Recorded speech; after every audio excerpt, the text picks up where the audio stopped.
FBA fees climbing, I'm losing my grip.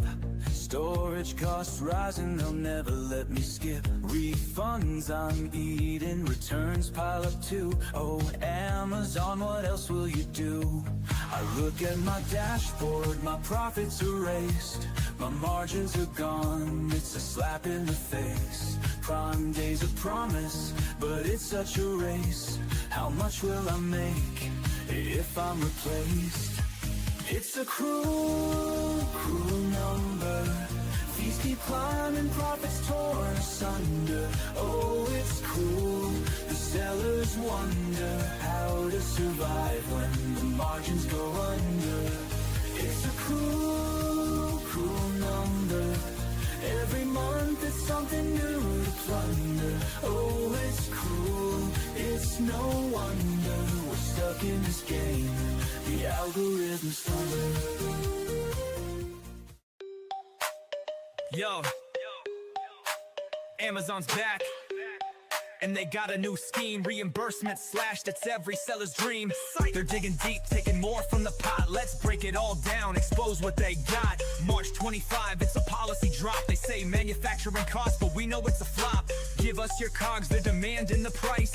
But if you don't, they'll estimate nice. Nice for them, not for you. Watch a payout shrink. That comprehensive evil is a corporate wing. Lost in the warehouse, damaged on the floor. Now they pay you pennies, not a cent more. Fees on the rise, profits on the run. They don't lift a finger, but they pocket the fun. We're fair! They shout while they cut our shares. Amazon math, man, it's full of errors. Fees, taking our dough. They're stacking the deck, and it's sellers who owe. Reimbursements? Nah, they're taking us down, but we're still here, we don't mess around. Fees, straight to the top. Amazon's game, it'll never stop. Margins tight, but we keep the grind. Sellers unite, we're one of a kind.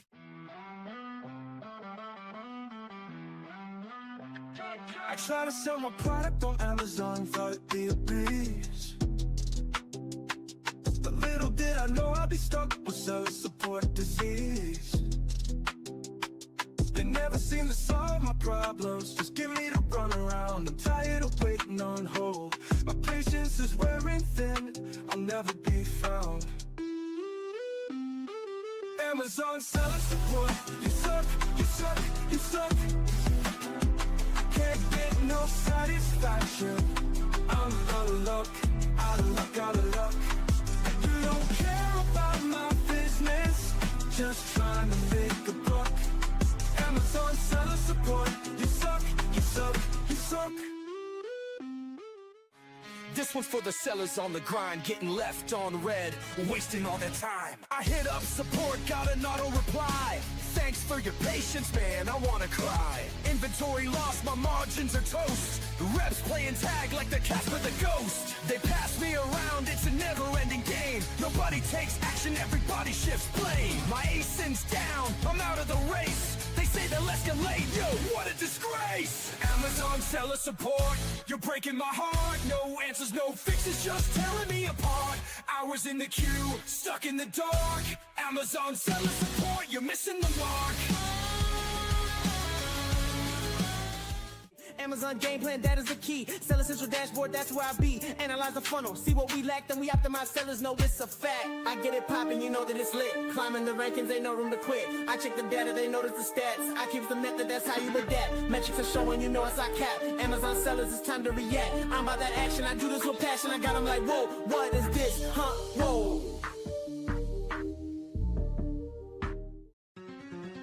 I don't know, dude. I think everybody's just buying stuff based on reviews and badges or whatever. They don't even know who we are. These customers don't even know the name of my brand. But they keep clicking add to cart like it's part of the plan. They see that Amazon badge and think it's all grand. But yo, they don't even know the name of my brand.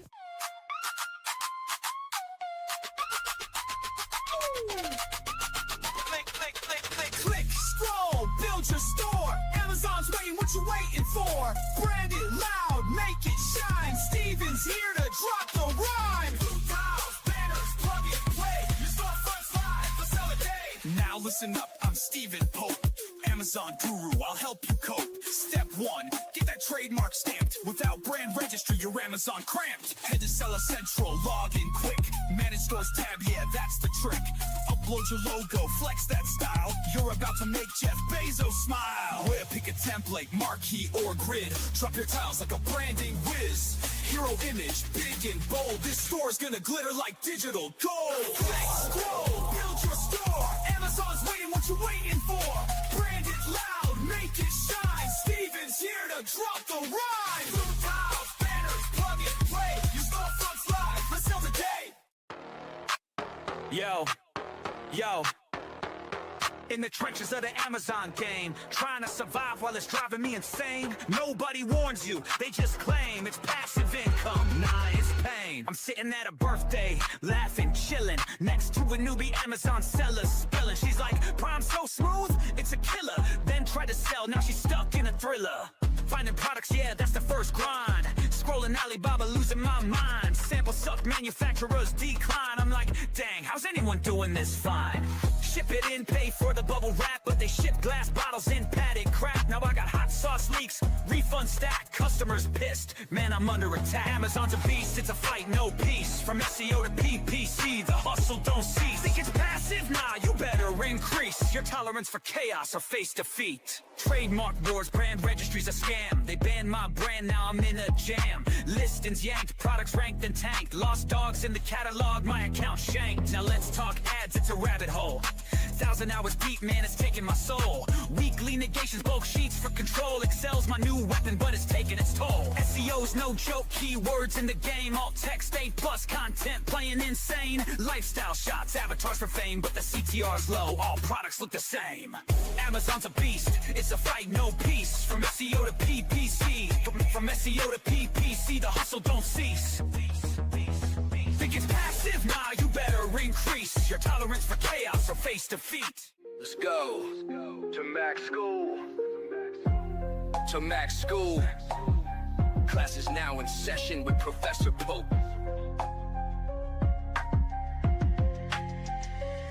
They got the SOP, cause Professor Pope wrote the recipe. Helping Amazon sellers grow sales exponentially. Amazon's a jungle, but we map the strategy. Brand strategist playbook, it's a guide to victory. Troubleshooting catalogs, you know we got the answer key. Boosting all your rankings, turning sales into a legacy. SOB so deep, you think we studied at Mac School. Every step we follow leads to growth, yeah, it's a golden rule. Stuck on keywords, we'll find the ones that work the best. Using Helium-10, strike distance keywords pass the test. Incremental indexing ensures the listing set to rise. From the back end to the bullets, optimization hits the skies. Brand store creation, yeah, we make it shine and flow. A+ content design makes conversions overflow. Need your images on point, best practices in the plan. Alt text and photo rules ensure your visuals command. SEO meets PPC, it's balanced, every step aligned. We'll construct the MKLs that drive rankings over time.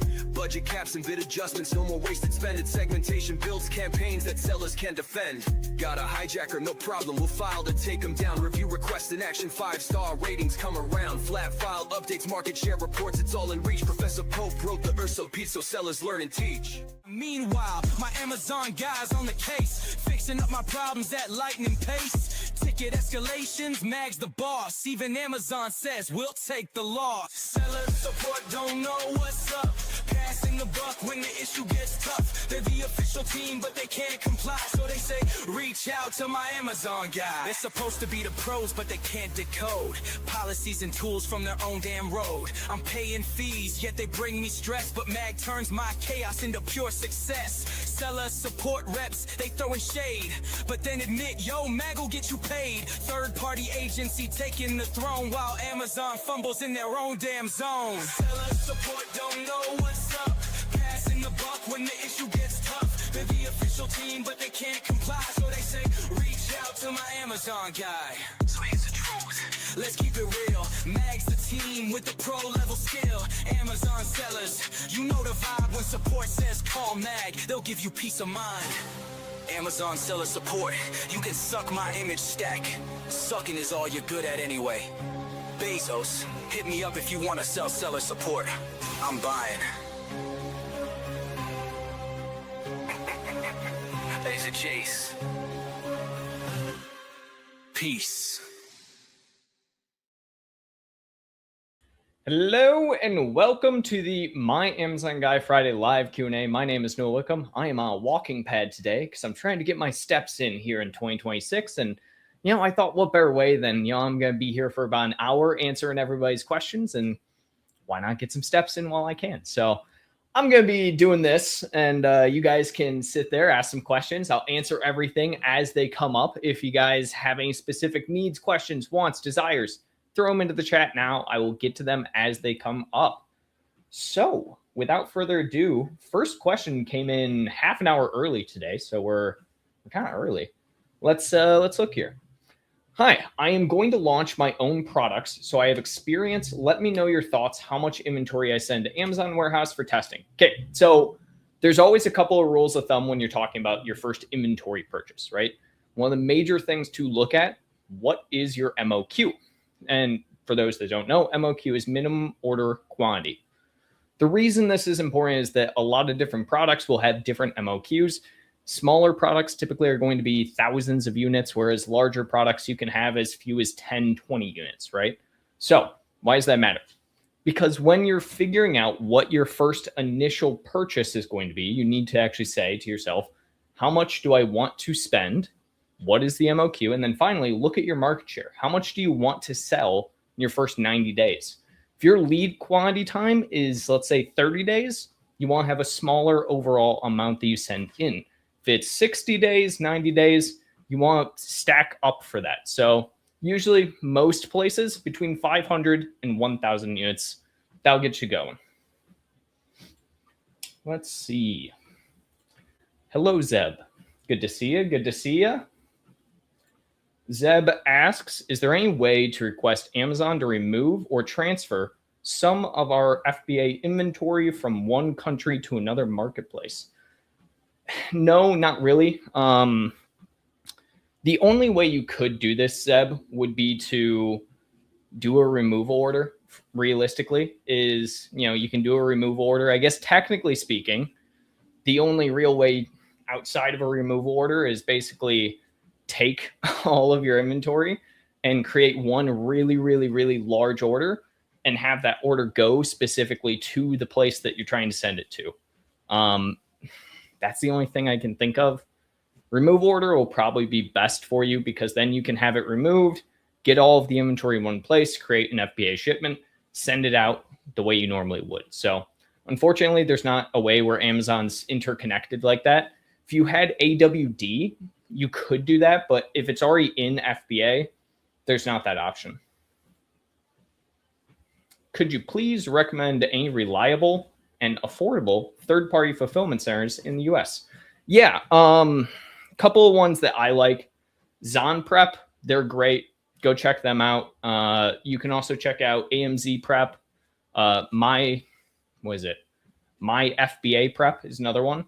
The biggest thing I would say here, and I'll have one of my team members throw it down below. If you go over to myamazonguy.com/third-party recommended services, we have tons there. So you can always check that out and check out one of our partners, so to speak. Those are always going to be the ones that I recommend. You can also just do myamazonguy.com/third. Yeah, see, there it is. Knew somebody would get it. All right, we have Viper.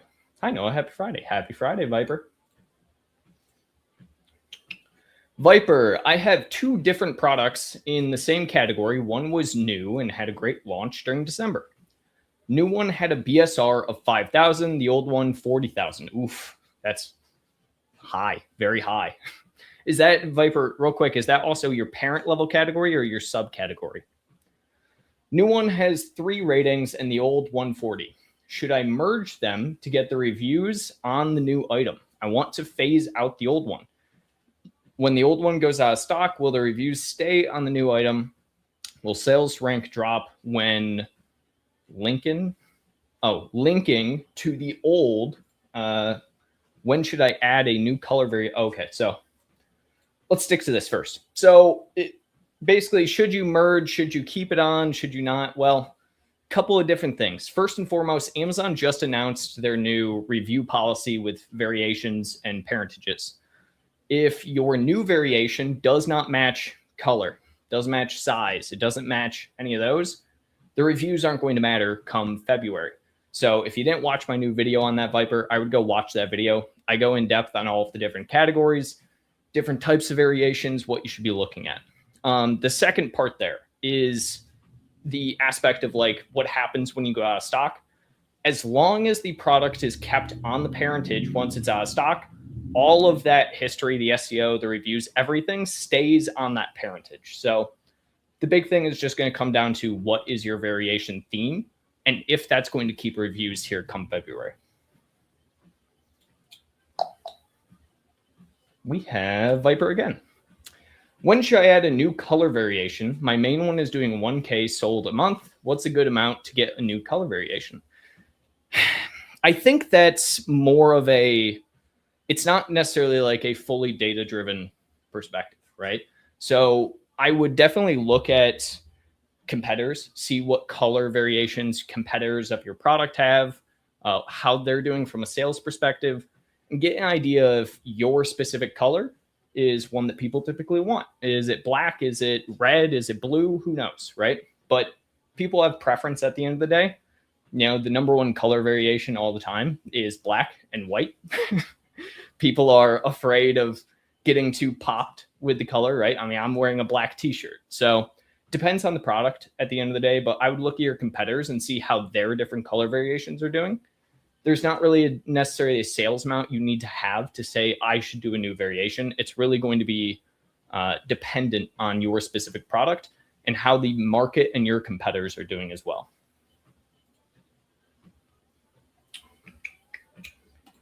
Let's do this one. I send to AWD with Amazon Managed Carrier. Amazon only offers 7-day window from booking to pickup of goods by carrier. Is that set in stone or is this date flexible? It's set in stone. Unfortunately, it's not something you can change. Amazon doesn't let you change it. And Amazon will be there during that date frame, right? And if it's an Amazon Managed Carrier, they have to arrive during that date. But yeah, Amazon's only going to offer you that 7-day window. You can choose what your 7-day window is, but you can't say, you know, let's just say, oh, it's actually going to need to come 2 days after that or 2 days before that. Amazon is going to set this 7-day window is when we can pick up the goods. This 7-day window is when they can deliver the goods. That's set in stone. But it's always going to be a 7-day window if that's what you're asking. Send to AWD. Amazon offers 20% discount on storage fees. If you go with Amazon Managed Carrier, but it says if you're eligible, so not a guarantee. What is your opinion on this? So the 20% discount on storage fees with the Managed Carrier. Yes, you'll be eligible if you use a Managed Carrier. The second part of that eligibility, and you need to actually look at the AWD discount eligibility, is that usually that 20% you have to send pallets. So if you're not sending pallets to AWD, you usually don't qualify for that 20% discount. So that's the bigger part of this rather than just the Amazon Managed Carrier.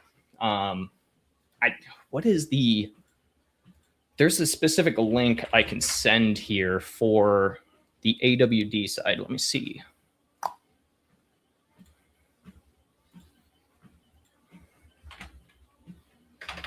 Here it is. All right, so I'll send this in the chat here in a minute for you, Lydia, but there's a specific link for the eligibility. If I can find it here.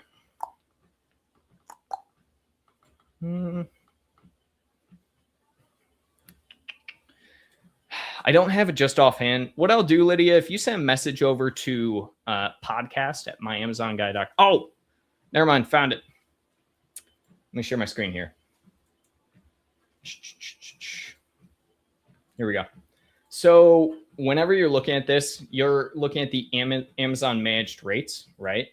And you're looking at this 20% base. The big part of this is that you have to have the auto replenishment put on, right?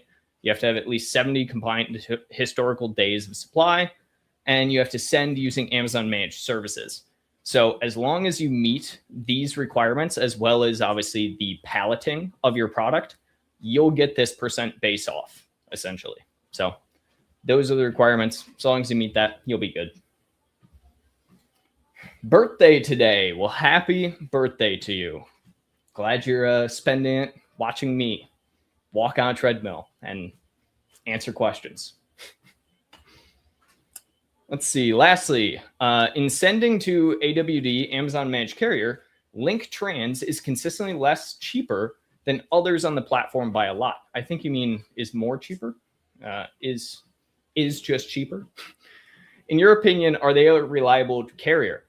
Yes, actually. Funny enough, I met with who was it? It was one of their VPs. I can't remember exactly what his name was, but I made a video a year or 2 years ago about different managed carriers through Amazon, and how to set up your fulfillment, FBM, everything like that, send into FBA. And then one of the VPs from Link Trans actually reached out to me because he saw my video and he wanted to just kind of chat and talk about it, right? And talk about the different aspects of how Amazon does inventory. And so they're cheaper. Are they reliable? They have to be. They're an Amazon managed carrier. There are so many requirements around being an Amazon managed carrier. So any of them are reliable. They're probably just cheaper because they don't do nationwide fulfillment. They are specific to the areas that they do, which is why they're likely cheaper, generally speaking.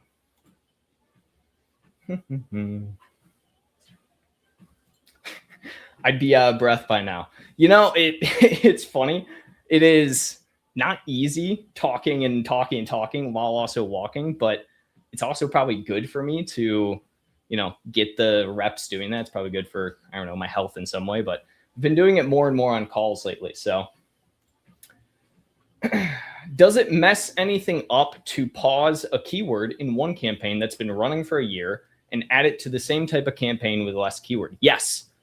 Yes, it does. So every single campaign on Amazon has history, and that history comes from specifically what you are targeting within the campaign.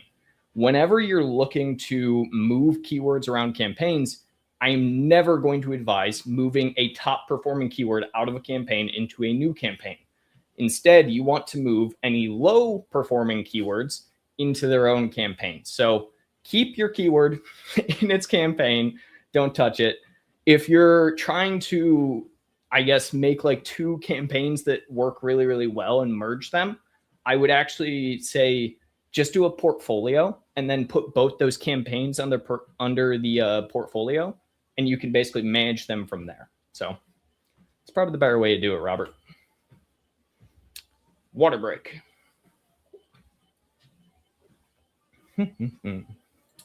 Why are you walking? Well, waking. It's a thing. I don't know. I'm trying to get all my steps in 2026.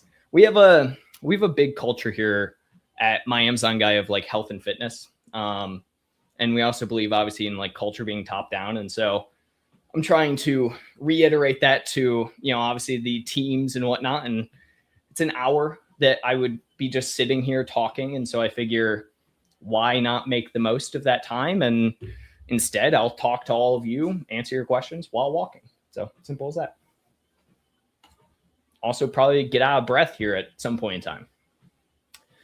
Zeb, by which month of the year do you need to file and lodge our LLC tax obligations in the US? Oh, God. Zeb, I haven't done my own taxes in years. I believe it's April. Let's see. Tax deadline. I think it's April 15th.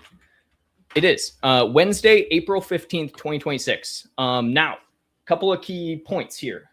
If you are somebody who has a lot of different taxes and you're trying to make the most of your tax returns and all of your taxes moving forward, if you work with an accountant, right, you can sometimes file for exemptions or essentially pushing out when those taxes need to be filed by. Now, obviously, that means also you won't get your returns, or if you have to pay more. Usually you want to do that if you have to pay more, just so you have the cash flow room, right? But yeah, April 15th, 2026. It's a Wednesday, but always go to an accountant if you can. It's so much better. Let's see. We are based in US, have FBA in US and Canada. When out of FBA, we switch to FBM. Shipping from US to Canada is expensive. Is there any way to add shipping to Canada listing or just FBM to Canada? It's just FBM to Canada. You would have to just have inventory in Canada. There's no way to just set up like specific like shipping to Canada listing. Like the only thing you have to do is just have inventory there. So whenever you're doing FBM cross-border, you could, in theory, set up a shipping template that has specifically for global shipping in Canada and charge for that shipping so that you don't have to eat that cost. But, and this is the big but, that's going to hurt your sales. So I would realistically just ship FBM Canada. You can set up with a 3PL up there. AMZ Prep, they're a Canadian-based 3PL company. That's who I would go with. Parent level category. Oh, is this in relation to the earlier question? Probably. Okay. PPC. I use low base bids and high bid modifiers on top of search and rest of search. How come I'm seeing cost per clicks for, I think you mean PPC, product page, that are higher than my base bid when my PPC modifier is 0%? You likely have, you're seeing cost per click higher than, okay, I know exactly what this is. You probably set up the campaign with up and down bidding structure.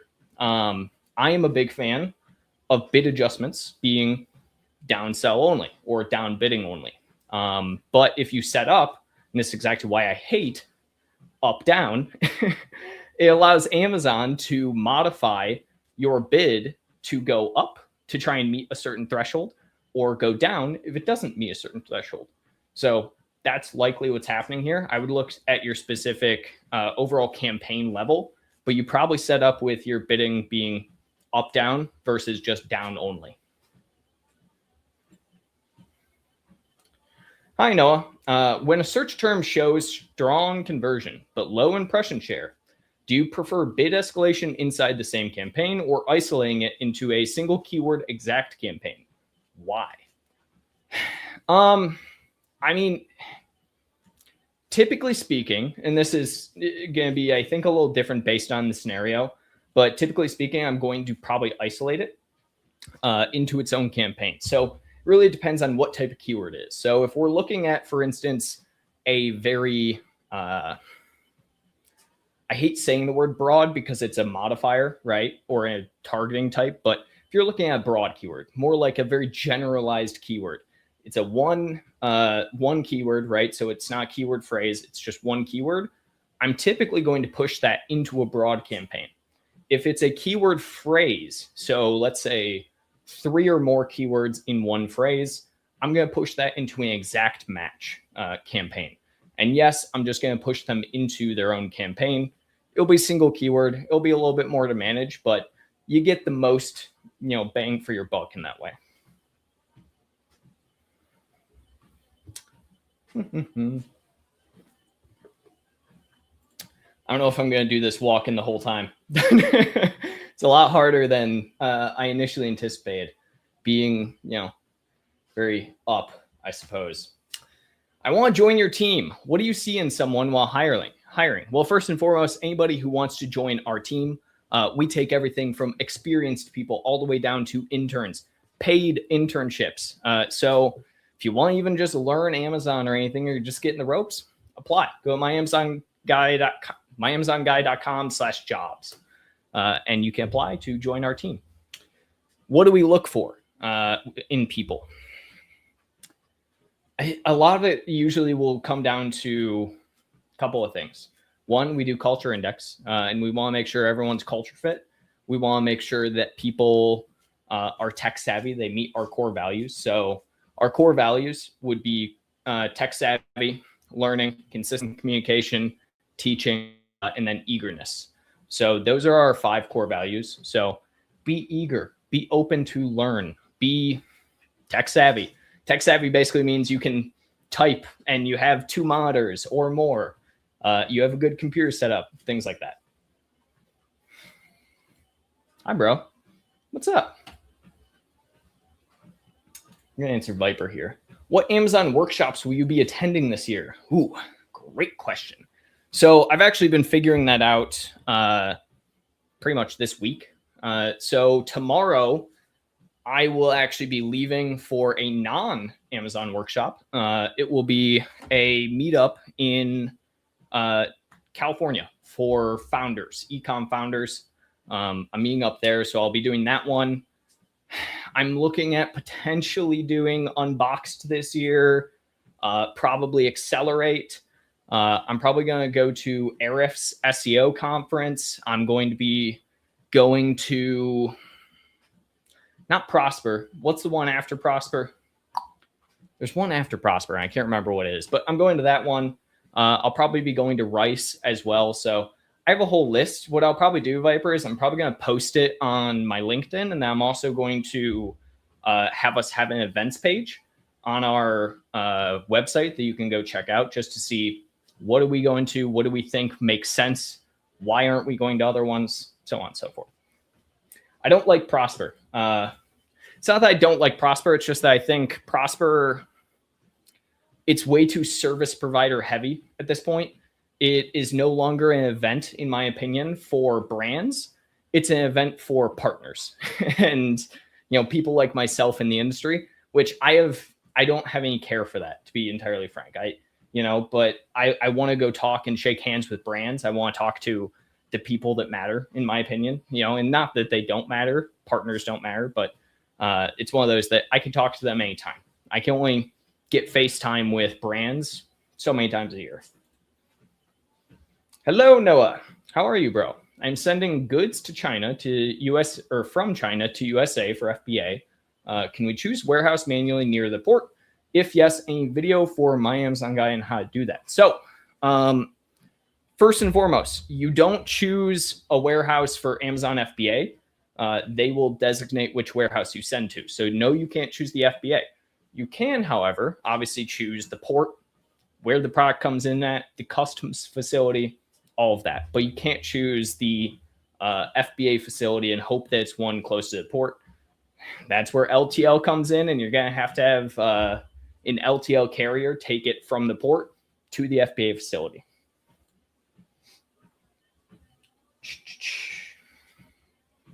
Let's see. I'm looking through all the questions right now, making sure I'm not missing anything, guys. Here we go. Noah, happy Friday. I'm launching a new product. I'm going to follow the MAG launch pricing strategy and start at 50% off and then gradually increase the price. My question is, in the product listing, do I keep the your price field at my ultimate target end price? For example, I'm going to launch at 15, but eventually want to end at 30. Thanks. No, so the your price, you would want to do list price at 30, but the thing is, none of that matters because the point of doing like list price and then your price and all of that is that basically that's for strike through. So if you if you do a discount at some point in time and like you want to do 10% off, that's when those two come into play because that's how you do a strike through price. You can't get strike through without sales history. So what I would do is just put your price in and only that, and then start gradually raising that price, or sorry, the list price essentially. So you can't get strike through off bat. That's the only thing.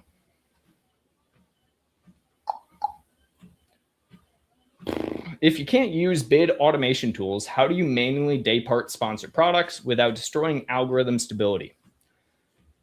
We don't use it.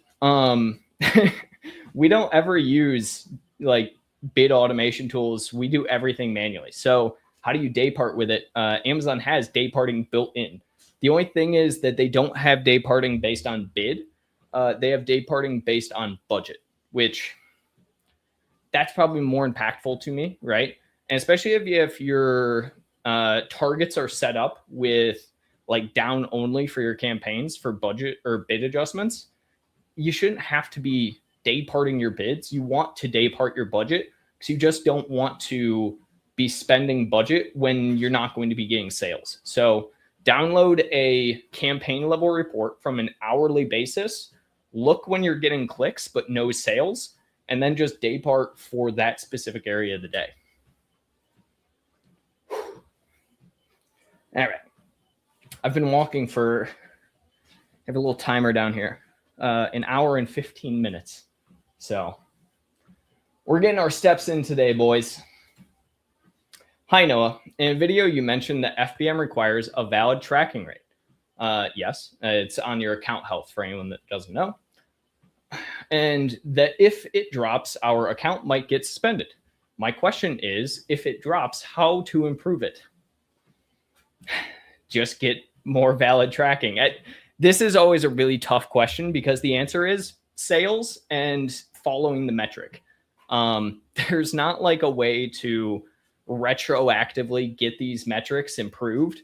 They are usually on a 30-day and a 60-day time frame for how they are tracked. And it basically just is, you have to wait for time. Time is the number one thing, because if you get a bad tracking today, it's going to be 60 days until that bad tracking falls off. So you have two options. Time, you have to wait it out. And then two, increase sales so that the number percentage-wise is just lower overall for those valid trackings. So that's the only two things realistically. There's no way to improve it besides time and more sales. I saw your vid on MCF fees, and then I got the email that I am eligible. Fantastic. I love that. If I want to start DTC, what would you recommend as a strategy to start DTC? Oh, this is a great question, because this is a big thing we're focused on right now, right? So, all right. So, a couple of things. First and foremost, one, you need a Shopify store. I think that's obvious. You can't sell without a Shopify store or some kind of store online, right? So Shopify store is number one. Number two, you're going to want to probably start with meta advertising if you have a B2C type product. So meta ads are going to be best. Three, you want to set yourself up so that you immediately have attribution and email marketing capabilities. Personal preference, Klaviyo. Klaviyo is amazing. It's great for e-commerce brands. That's what we use. Klaviyo all the way. There's a lot on the back end, right? So you need to set up your Google tags. You need to set up your meta pixel on your website so you can track customers. You need to probably invest in some new UGC content to be able to run those meta ads, maybe even TikTok ads. All of these are aspects for direct to consumer. If you need help, Viper, reach out to us. Viper, I think last time I checked, you were a client. I don't know if you still are, but you can reach out to us, talk to us about, we manage right now 50 plus direct to consumer brands, or at least platforms. So advertising, everything. So reach out to us, have us do it. I'll also make a video. Actually, I think there's a video coming out next week on direct to consumer. So I'll use that as a topic. I am just starting selling on Amazon, and I want to know the payment cycle for first month and later. Oof. So your payment cycle is going to be 14 days after the delivery date. So essentially, delivery date was, let's say today, you will not be paid until the earliest, the 30th. So, but then on top of that, that's just how you get your disbursement cycle is going to be different than that. So usually disbursement cycles in of themselves are every 2 weeks. So it's basically, you can't be eligible for disbursement of an order until 14 days after delivery.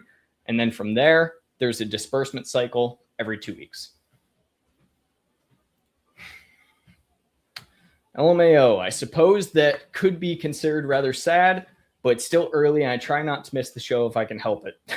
Oh, because you're here on your birthday? Well, I don't think it's necessarily sad. I work on my birthday a lot.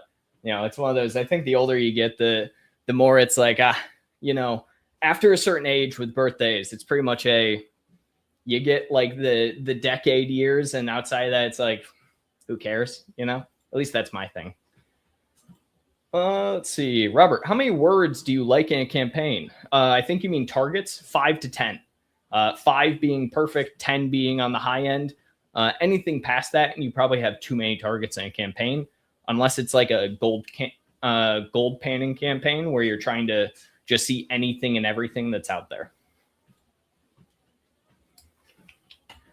Why so cute? It's kind of a funny name. If tacos stalls but revenue grows, what metric tells you it's time to pull spend back instead of pushing harder? Tacos. So tacos is absolutely going to be my number one metric for that, actually. So if I'm seeing that my tacos is going up, but my revenue is also going up, that's not a good thing, because that means your organic traffic is lowering. The goal at the end of the day with tacos should be that it doesn't matter if you spend $10,000 or $100,000. If you stay stagnant at 10% tacos, that's fantastic, because you're growing your organic side, even though you're increasing your ad spend. So tacos is actually the answer to your metric or your question here.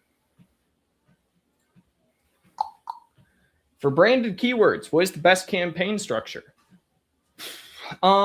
So I think this depends, but typically speaking, I'm just going to do exact match, right? You can do broad match on your branded terms, but it depends on what your brand is. If it's like a super unique branded name, right? You can't do, I'm trying to look for something. I don't know. I have a Rubik's Cube. You can't take a Rubik's Cube and say, oh, I'm going to exactly target Rubik's Cube, right? And only that, or even broad match it, because Rubik's Cube is such a broad term as far as like a brand name goes, right? Or something like Expo. Expo has so many products as well, and so you can't broad match it at the end of the day, but it's usually going to be probably best for, any kind of generic names. If you have a very unique name, you can do broad match, because then you'll only be looking for people who are looking uniquely for your brand. Let's see here. I am from India. Okay, fantastic. And the next month I'm starting selling on Amazon USA. I just want to know about TikTok and Amazon collaboration, how this actually works, because in India, TikTok is banned, so I'm unable to use it. There's not a lot of collaboration. So you can fulfill TikTok orders through Amazon MCF. You can also choose to set up TikTok advertisements with Buy with Prime. Minimal success or uplift there. It's not great, to be entirely frank.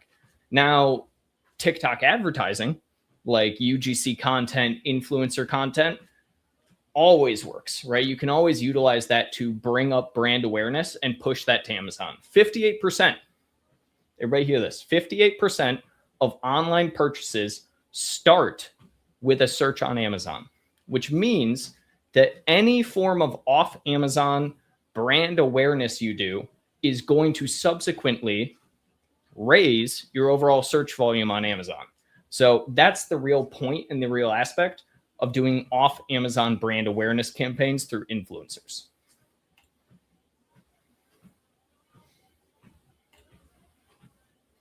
Robert, what do you do when a section of an auto campaign never really produces despite months of trying and spends more than it makes?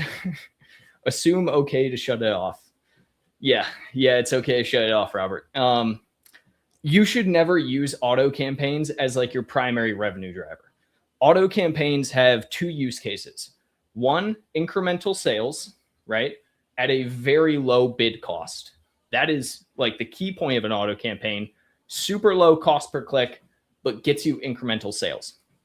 Two, finding new search terms and new targets through that auto campaign. If you have some type of search term or target that gets you tons of sales at a very low ACOS, take that out of the auto campaign and put it into its own campaign where you can properly optimize it outside of the auto aspect.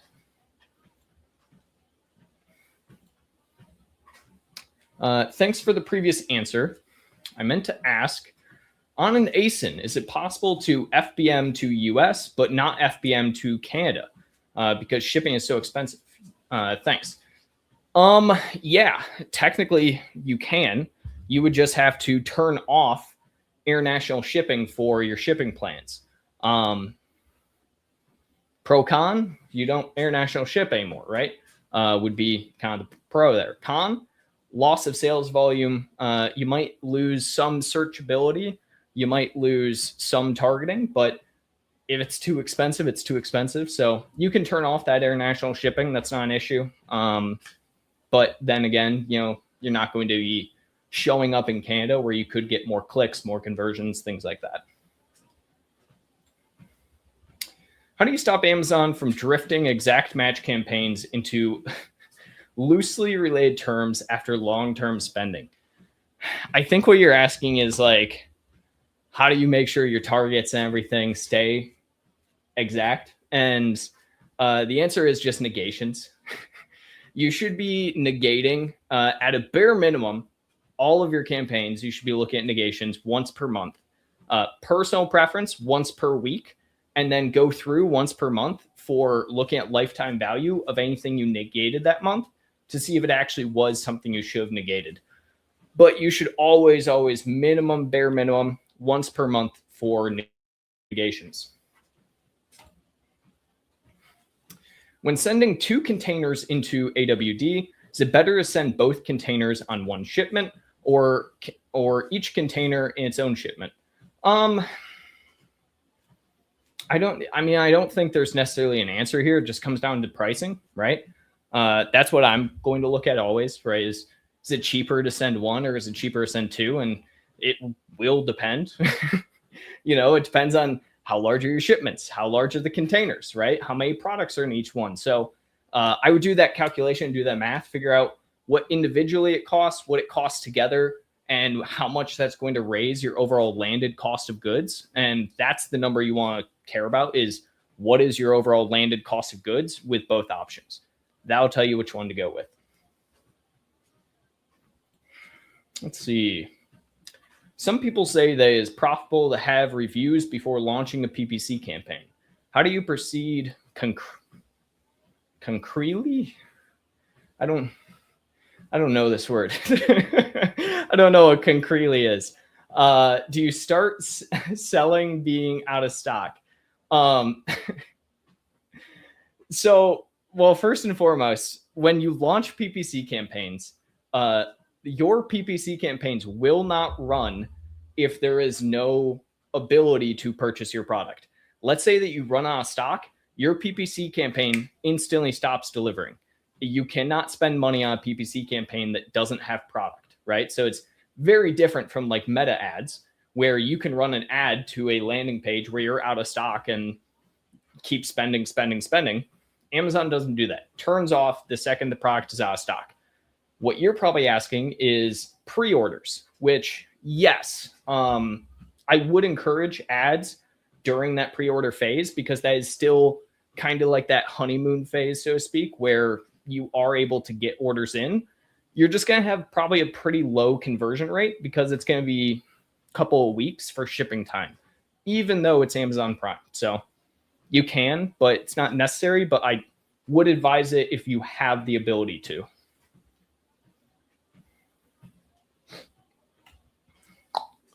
I sell super glue in storage bags as 2 of my products, and they fly off the shelf. And they've never had PPC. Took 3 or 4 months, but sell multiple daily now. Congrats. It's awesome.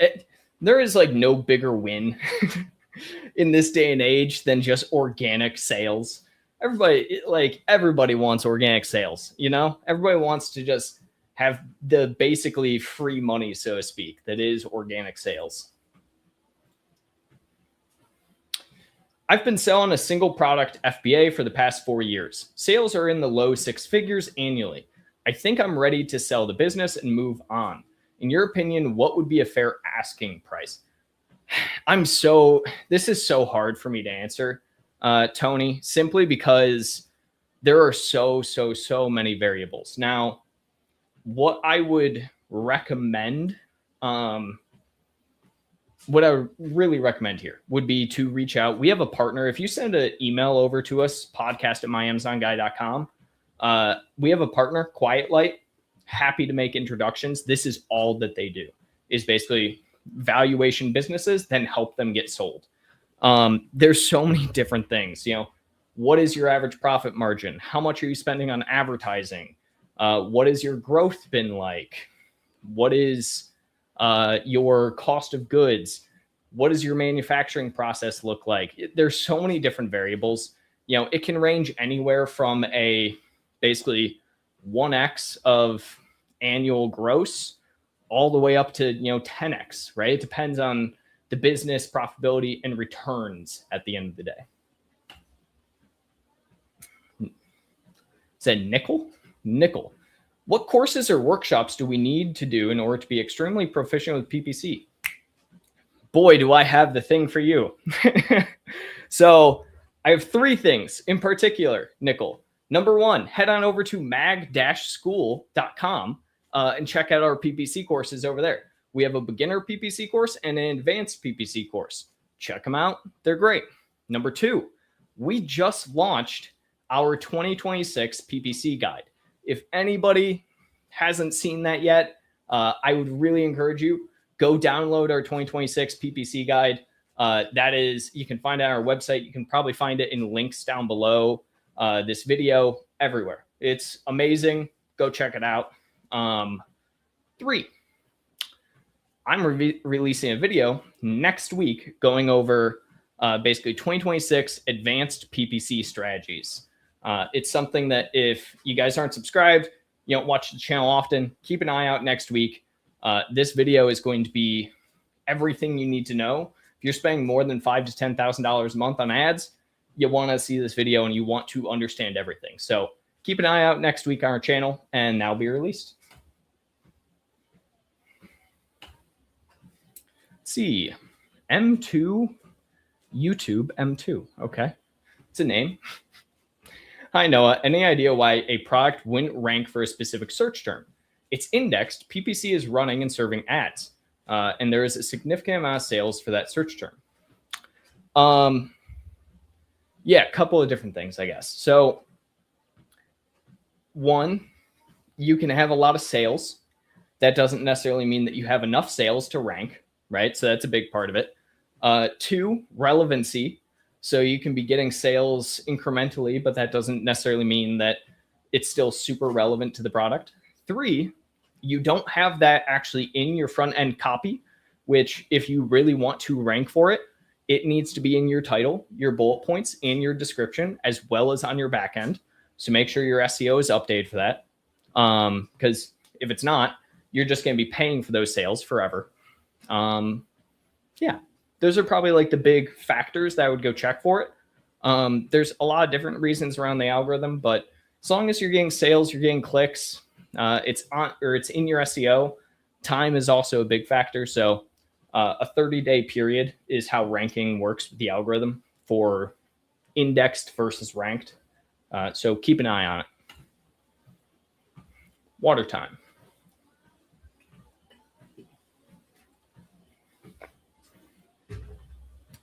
All right, and we only have about 10 more minutes here, guys, because I have another call I have to go to, unfortunately. They are also sold as the dreaded generic, but seem to have found their place. Get yourself a brand right now. You're telling me you have a product that is selling organically with no ads whatsoever, and you don't have brand registry on it? You're asking to get hijacked. Just go get trademarked. It's like $1,000, takes 72 hours. We can do it for you if you need to. Reach out to us. We do trademarks literally like every day. Just get yourself brand registered. There's no reason not to. How do you diagnose partial keyword index suppression when the terms show up in brand analytics and not organically?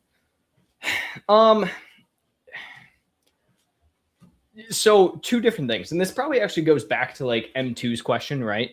If you're trying to understand why it is that you are showing up as like an indexed term, but you're not ranking for it, a lot of that usually comes down to just like the core factors of what make ranking, right? So that's sales, that's relevancy, Time is a factor within that, right? So all of those play factors. What I would really look for is under the search query performance report, review to see if you are actually showing up within that report for that specific keyword. If you are, and you have share of that keyword, you technically are ranked and indexed.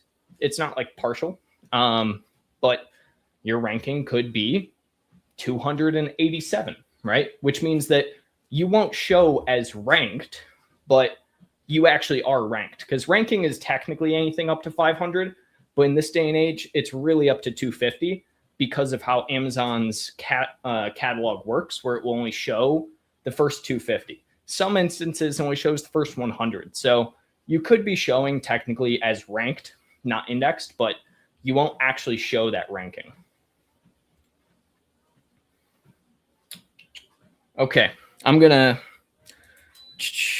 turn off my walking pad so I can catch my breath and blast through a bunch of these questions here, because we have a ton, and I don't want you guys to not get your question in. So here we go. For PPC, what approach would you suggest to gain traffic? Bid 2x the suggested bid, or bid the suggested bid plus 100% placement bid modifier? Bid modifier first and foremost, because you want to focus on where the traffic is. If you're really trying to hit it hard, I would really focus, obviously, top of search. That's going to be the biggest thing. But really, click-through rate is going to be your biggest thing there. So it may be a better instance to actually do like rest of search if you need to. But top of search, yes. Now, the big thing is that bid is not the only aspect as to whether or not your product actually shows up all the time. Again, relevancy is a huge part of this. It doesn't matter if you bid $1,000 on a keyword. If your product is not relevant to specifically that keyword, you're not going to show up for it, unfortunately. We are brand registered for our brand, but we also sell a different private label brand on the account. Is it possible to create parent-child variations on that other brand? Seems Amazon won't let us. No, you can't create parent-child variations where you mix two brands together, because parentages are still attached to only one brand. So you have to have basically the parentage under just one of the brands at any given time. You could do a brand name change if that's something you're wanting to do for the brand, where you change over to that. But it sounds like that other private label brand is more than likely a brand you don't have full control over. Any tips for appealing account deactivation for repeated trademark violations? We have been rejected 6 times so far, despite following all instructions and fixing all violations and calling support. Okay, so 9 times out of 10, when I see this, the issue is that whoever you got your trademark through, whatever lawyer you use to file your trademark, is probably blacklisted on Amazon's brand registry. There is a list of over 10,000 different lawyers who are blacklisted on Amazon's brand registry. And if you have one of them attached to your brand, doesn't matter what you do, you can't get brand registered. We can transfer that brand into a lawyer that doesn't. So you could reach out to us. The secondary aspect there is that we do have an account reinstatement service where we have handled situations like this. So feel free to head on over to myamazonguy.com. And if you check under our services, there's an account reinstatement link under our services where you can essentially, wrong link, not podcast, go to myamazonguy.com, just the second half of that. There we go. And you can essentially have our team try and reinstate the account while also handling that brand registry reinstatement. I went generic to 1, avoid being forced to join someone else's ASIN due to barcode. 2, no competition for buy box. Yeah, but you still open yourself up. I mean, the barcode thing, that wouldn't matter if you're brand registered or generic at the end of the day. That shouldn't be a big factor of it. But then 2, unless you're selling, are you selling a branded item as generic? Because that's the only time I would think that you would want to do that, I guess. Which if you are, I mean, props to you, I suppose. Which, if that's the case, I will say my claims of it's awesome for a game slightly diminish, only because you're probably just, building off of already known brand presence and whatnot. But still, obviously, great job on the fact that you found that and you can do that. By the way, forgot to mention not brand registered on that second brand, parent-child variation creation. oh, well, if you're not brand registered, then just put that other product under the brand. So that's what I would do is I would get that other product to be under that other brand if you have access to it. And then, yeah, you can create the parent child, but you can't put like generic products under a brand. Any tips for appealing account deactivation for repeated trademark violations? We have been rejected. Oh, wait, I already answered this. Already answered that one. My bad. We are trademarked and brand registered, but the products are made by other distributors and sell for $4.49, just not worth throwing money at for a low price. So, okay. Yep. Saw it coming. That makes a lot of sense in that case. But I mean, you still could, if you have a brand registry, just do a brand name change. If you don't know how to do a brand name change, reach out to us. We can help you out. But yeah, that's your current brand if you already have one. Crazy question, but I kind of love questions like that. Why can't I click this question? I can't seem to click any questions for some reason. There we go. I don't know what happened there. I don't know if I lagged or what happened. I couldn't click any questions. Anyways, here we go. What's the best kind of pizza? Thin or thick crust? Thin all the way. I'm a thin crust pizza guy all the time. I'm in the AI A+ content guy, regular, faithful, and grateful viewer. Oh yeah, I know. Oh, I'm well aware. I've seen the posts and whatnot, but always appreciate you. Always appreciate our regulars on this Friday live. And I think this might be the last question. I don't know what was going on there a minute ago, but either way, parent-child variation equals want to create a variation different than the brand than the registered brand. Or would you love to change brand to other brand? From everything we read seems impossible to change brand. Absolutely not impossible to change the brand. We do brand name changes all the time for people. It's a service that we offer. If you need help getting the brand name changed, reach out to us. Absolutely something we can handle. I don't know. We've probably done 1,000+ brand name changes at this point in time. At least that would be estimation off the top of my head, because I talk to people about it all the time. I've coached people on it, so on and so forth. That being said, yeah, the only way you're going to get a parent-child variation is if both products are under the exact same brand. So that's the thing, is you can't create a parent-child variation with different brands merged together. The trademark violations are not related to our trademark, but because our product descriptions had trademarked words, we removed them, but still deactivated.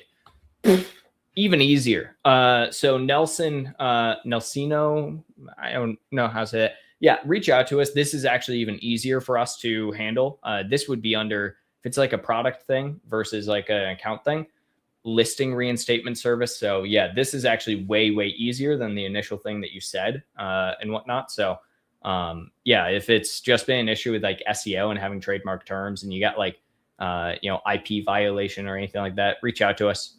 We handle this type of thing all the time and are probably one of the only agencies, to be honest, to handle it, just because it's kind of a pain in the butt, but we have a pretty solid SOP and process for it. So either way, all right, guys, I'm going to consider that the last question. I got to hop out here, unfortunately, go over to another thing. But that being said, if you guys have any other questions or anything, feel free to throw in the, podcast, My Amazon Guy. Head on over to our website, myamazonguy.com. We have a full list of services. We're a full service agency. We handle over 430 brands on and off Amazon at this point in time. We handle, meta advertising, Google advertising, everything. We constantly launch brands. We probably launch one new brand per week. So if you're needing some help launching your product, feel free to reach out, book a call with one of my team members. They'll walk you through the entire process. That being said, I will be live next week, Friday, at 12 p.m. Eastern.